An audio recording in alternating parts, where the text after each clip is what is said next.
وعن أبي هريرة رضي الله عنه قال: قال رسول الله صلى الله عليه وسلم: صنفان من أهل النار لم أرهما، قوم معهم سياط كأذناب البقر يضربون بها الناس، ونساء كاسيات عاريات مميلات مائلات رؤوسهن كأسنمة البخت المائلة، لا يدخلن الجنة ولا يجدن ريحها، وإن ريحها ليوجد من مسيرة كذا وكذا. أبي هريرة الله كرع للنقضي وحيري رسولك ألا محمد صلى الله عليه وسلم وحيري وحاجرا لبقل أو أهل النار كمد وأنا أنيق أركن يعني قدا شيء إيمان دونا مدى كوات وقوم ستبودت أو أكسيدا سينت اللوعات أو كالي أو أيدتك كو قراعيان تنلبات أو دمر در حران مسنا هدنا قاوان أو أجير كوديدان أركيسو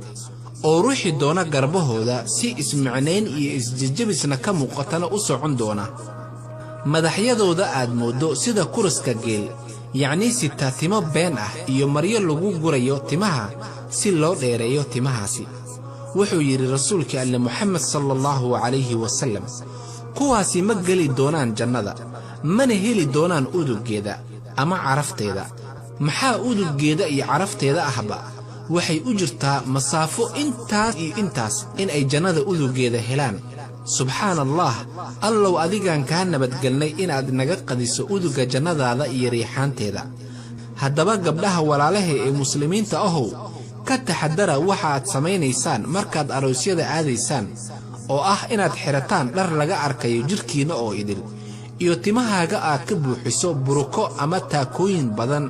si aad timahaaga u dheerayso si aadan ugu qadin jannada alle wassalaamu calaykum waraxmatullaahi wabarakaatuh.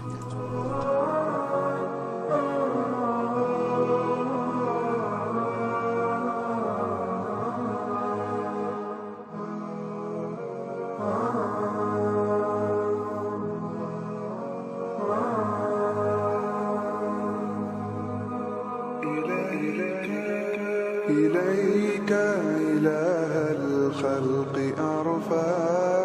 رغبتي وإن كنت يا ذا المن والجود مجرما ولما قسى قلبي وضاقت مذاهبي